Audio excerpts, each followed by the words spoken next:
오늘은 요한일서 1장 1절부터 4절까지를 살펴보고자 합니다. 이 본문은 특이하게 발신자, 수신자, 안부인사가 없습니다.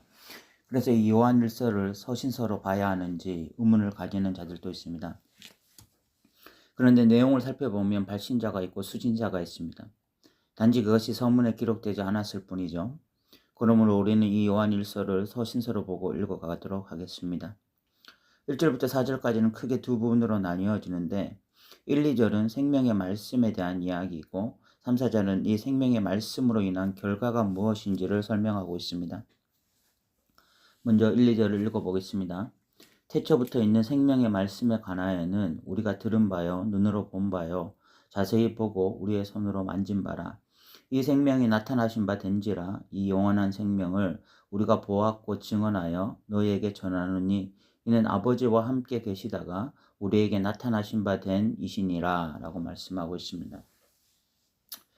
이 구절들을 읽는 순간 여러분들은 이 구절들이 낯설지 않다고 느끼실 것입니다.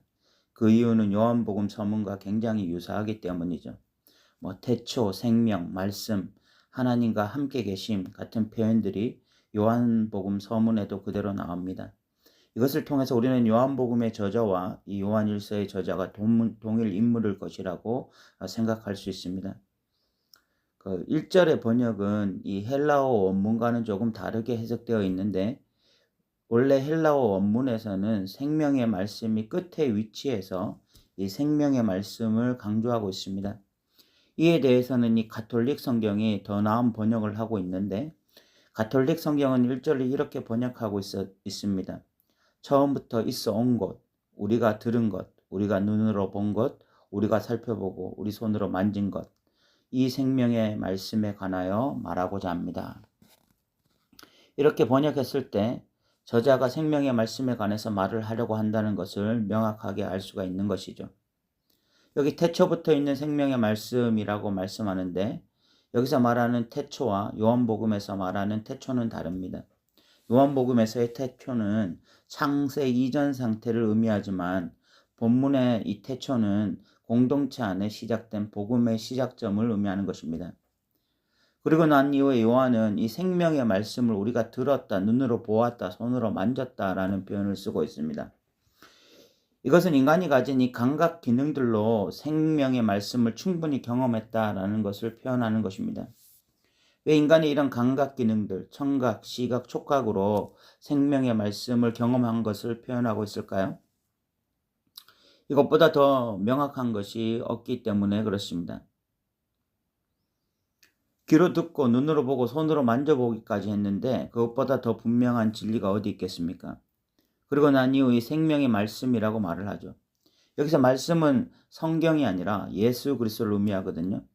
이는 요한복음을 보시면 잘 이해할 수가 있고요. 그런데 보통 예수님을 생명 또는 말씀 둘 중 하나로 표현하는데 이 요한일서에서는 둘을 합쳐서 생명의 말씀으로 표현하고 있습니다. 이것이 좀 특이해요. 요한은 이 생명 대신 예수님의 말씀을 직접 귀로 듣고 눈으로 보고 손으로 만졌던 확실한 증인이었습니다. 그렇게 2절로 자연스럽게 연결되어집니다. 2절에 이 생명이 나타나신 바 된지라 이 영원한 생명을 우리가 보았고 증언하였다라고 이야기하고 있습니다. 여기서 이 생명이 나타나신 바 된지라라는 말씀은 예수님의 성육신을 표현하는 것입니다. 요한은 지금 예수님의 성육신을 강조하고 있어요. 그 이유는 그 당시에 이 육체로 예수님이 오신 것을 부인하는 거짓 교사들 때문이었습니다. 예수님이 육체로 오신 것을 거부하는 것은 어떤 하나의 문제가 아니라 복음 전체를 파괴하는 반복음적인 사상이었습니다. 예수님이 육체로 오셔서 인류의 대표가 되고 그래야 완전한 희생제물로 하나님께 드려줄 수 있습니다. 그런데 육체로 오신 예수님을 거부하면 예수님의 대표성은 상실됩니다. 그리고 하나님의 구원 계획은 수포로 돌아가는 것이죠. 이것을 사탄은 노린 것입니다. 지금도 그렇지만 사탄이 가장 공을 들이는 사역은 복음을 복음되지 못하게 하는 것입니다. 복음을 왜곡시키고 변형시켜서 어떻게든 사람들이 참된 복음에 반응하지 못하게 만들어요. 사탄이 그렇게 이 복음을 왜곡되게 만드는 것, 그것에 공을 들이는 이유는 사람들이 진짜 복음을 몰라서 참 구원에 이르지 못하게 만들려고 하는 것입니다. 그런데 여기에 확실한 증인이 있습니다. 그 사람이 바로 사도 요한이죠. 요한은 내가 이 영원한 생명, 이 예수 그리스도를 보았고 증언한다. 너희에게 전한다. 라고 말을 하고 있습니다. 다른 사람들은 몰라도 이 역사적 예수를 보고 경험한 확실한 그 사람이 바로 나고 바로 나의 동료들이고 그렇게 경험한 수많은 예수님의 제자들이 있었다라고 선언하고 있는 거예요. 그들은 살아있는 증인들이었습니다. 그들은 보았기 때문에, 들었기 때문에, 만졌기 때문에 전하지 않을 수 없는 것이죠. 그래서 세상은 치열한 영적 전쟁터가 됩니다. 한쪽에선 예수님을 참되게 경험한 자들이 증인이 되어서 세상 속에서 끊임없이 복음을 증거하고 있고, 한쪽에서는 예수님을 제대로 경험하지 못한 자들, 잘 알지 못하는 자들이 예수님을 왜곡하는 현상이 끊임없이 나타나고 있어요. 세상은 때때로 참된 증인들의 말에 귀를 기울이기로 하고 반대로 이 왜곡된 예수에 노출되기도 합니다. 누가 유리한 지점을 차지하고 세상에 영향력을 발휘할 것인지 끊임없는 영적 전쟁이 지금 벌어지고 있는 것입니다. 우리는 지금 증인의 삶을 살아야 돼요. 우리도 이 영적 전쟁에 함께 참여하는 영적 군사들이 되어야 되는 것입니다. 그리고 사도 요한은 아버지와 함께 계시다가 우리에게 나타나신 바 된 이시니라 라고 예수님을 말씀하고 있습니다. 예수님이 아버지와 함께 계셨던 바로 성자 예수님이라는 것을 드러낸과 동시에 또한 그분이 지금 나타내셨다라는 것은 육신을 입고 오신 참된 구원자라는 것을 드러내는 표현 방식입니다. 여기까지가 이 생명의 말씀에 대한 내용이었죠. 3, 4절은 이 생명의 말씀을 통해 나타난 결과가 무엇인지를 말씀하고 있습니다. 3절을 보면 우리가 보고 들은 바를 너희에게도 전함은 너희로 우리와 사귐이 있게 하려 함이니 우리의 사귐은 아버지와 그 아들 예수 그리스도와 더불어 누림이라 라고 말씀하고 있습니다. 이 생명의 말씀을 통해 나타난 결과가 뭐냐면 바로 사귐입니다. 사귐. 먼저는 성도와 성도 간의 사귐을 말하고 있고 궁극적으로는 하나님과 성도 간의 사귐을 말하고 있습니다. 여기서 이 사귐이라는 단어를 쓴 것은 거짓 교사들이 자신들이 진짜 하나님과 사귀는 자라고 말했기 때문인 것으로 보입니다. 거짓 교사들은 자신들이 참 진리를 가지고 있고 그 진리 위에 하나님과 사귀는 자들이라고 자랑하고 있었던 거예요.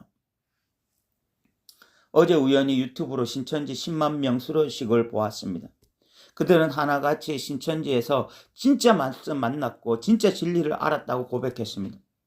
충격이 아닐 수 없었지만 그들이 가진 이 확신에 찬 고백은 저에게 적지 않은 놀라움을 주었습니다. 그들에게 망설임이 없었어요. 아마 그런 확신에 찬 수료생들은 확실한 이 신천지맨들로 이제 포교 활동을 하게 될 것입니다. 저는 오늘날 교회 성도들 가운데 저런 확신에 찬 성도들, 저렇게 진리에 대한 신실함을 표현하는 자들을 얼마나 만날 수 있을까 그런 생각이 들었습니다. 그리고 그 진리 위에 증인의 삶을 사는 자들이 얼마나 될까 그런 생각이 들었어요. 오늘날 이단은 제자를 만들지만 교회는 무리를 만들고 있다는 인상을 지울 수가 없습니다. 이제 교회가 이 숫자 놀이하는 것을 좀 중지하고 이 성장주의를 지향적인 이런 좀 가치관을 좀 지향하고 기독교 본연의 진리를 다시 전하려 해야 할 때라고 저는 믿어요. 예수님이 생명의 떡 말씀을 하셨을 때 상당수는 이 부담스럽고 듣기 거북하다고 예수님을 떠났습니다. 예수님은 그런 결과를 다 아셨을 텐데 왜 그렇게 하셨을까요? 진짜 진리에 반응하는 자들을 얻고자 함이죠. 생명의 말씀이 여기 계심에 우리가 니게로 가겠습니까? 그런 고백을 듣기 위해서 이 복음을 선할 수밖에 없는 것입니다. 귀만 즐겁게 하는 설교, 듣는 자들이 그냥 만족할 설교가 아니라 진짜 생명을 주어야 하는 것이죠. 이런 예수님의 이 영혼을 향한 진짜 뜨거운 마음, 이 마음을 다시 한국교회가 가져야 할 때라고 저는 생각합니다. 어쨌든 그 당시 이 요한 시대에 거짓 종교에 사로잡혀 있던 자들이 그 안에서 진짜 하나님과 사귐을 경험했다, 공동체 안에서 진짜 사랑을 발견했다, 그런 식으로 이야기를 하니까 요한이 말하는 것입니다. 진짜 사귐은 거짓 공동체 안에 있는 것이 아니라 교회 안에 있다라고 선언하는 거죠. 그래서 성도 간의 사귐, 하나님과 예수 그리스도와의 사귐에 대해서 말을 하고 있습니다. 그러면서 사도 요한은 누림이라는 표현을 썼습니다. 이 사귐을 누리는 것이 이 생명의 말씀을 진짜 나의 구주로 받아들인 자들의 특권이라는 것입니다. 사랑하는 성도 여러분, 교회는 성도들 간에 진심으로 사귐이 일어나는 곳입니다. 우리는 다 개인적이고 이기적인 사람들입니다. 우리는 나라는 사람이 중요하고 내 가족이 제일 먼저 중요한 자들입니다. 그런데 예수님의 생명, 이 생명의 말씀이신 예수님의 생명이 내 안에 들어옵니다. 예수님의 그 고귀한 생명이 내 안에 들어오면 나라는 이기적인 존재의 변화가 일어나요. 나라는 존재가 여전히 중요하고 나의 가족이 중요하지만 공동체가 나만큼, 우리 가족만큼 중요해지는 귀한 경험을 하게 됩니다. 그들의 아픔이 나의 아픔이 되고 그들의 기쁨이 나의 기쁨이 되는 경험을 합니다. 그리고 누구에게도 말하지 못했던 아픔과 상태를 공동체와 함께 공유하고 함께 기도하는 이런 일들도 일어납니다. 그런 사귐이 일어나요. 이것은 이기적이고 개인적인 우리로부터 시작할 수 없는 일입니다. 그것은 예수님의 생명으로부터 시작되는 기적이죠. 오늘날 교회 안에 분쟁이 끊이지 않고 있습니다. 그러나 우리는 소망할 수 있어요. 오늘날 이단들이 표면적으로는 너무나 잘 단합하고 사랑하고 섬기는 것처럼 보이지만 실질적으로는 참된 교제에 의한 것이 아니라 거짓 진리에 사로잡힌 현상임을 알고 있어요. 그렇게 확신하는 이유는 그 안에 예수님의 생명이 없기 때문이죠. 그러나 끊임없이 분쟁하는 한국교회를 향해서는 그래도 우리는 소망할 수 있습니다. 그 이유는 교회가 다시 복음으로 온전히 돌아가 진짜 생명 되신 예수님을 붙잡기 시작하면 교회 안에 성도들 간에 놀랍게 사귀는 이 일이 일어나고 하나님과 진정으로 사귀면서 진정으로 누리게 되어지는 이런 일들이 일어나기 때문입니다. 요한은 4절에 이렇게 말을 합니다. 우리가 이것을 쓰면 우리의 기쁨이 충만하게 하려 함이라. 요한은 이것을 통해서 정말 성도들이 생명의 이 말씀 되신 예수 그리스도를 온전히 붙잡고 증인의 삶을 살며 공동체 안에서 서로 사귀게 되어지고 누리게 되어지는 이런 일들을 기대하기 때문에 그 기쁨을 위해서 지금 이것을 쓰고 있다라고 이야기하고 있습니다. 이제 말씀을 마무리하려고 하는데요. 예수님은 생명의 말씀입니다. 예수님은 생명이세요. 생명. 참된 생명입니다. 혹시 시들시들 죽어가는 꽃처럼 우리의 인생이 무기력해지고 약해지고 있다면 이 예수님을 다시 붙잡기 바랍니다. 그리고 예수님으로부터 이 전해져 오는 이 생명을 다시 얻길 바랍니다. 그리고 그 생명으로 인해서 다시 다른 사람들과 깊은 사귐이 있게 되어지고 하나님과 예수님과 깊이 사귐으로 누리게 되어지는 이 땅에서 누리며 살아가는 저와 여러분 되시기 바랍니다. 오늘도 들어주셔서 감사합니다.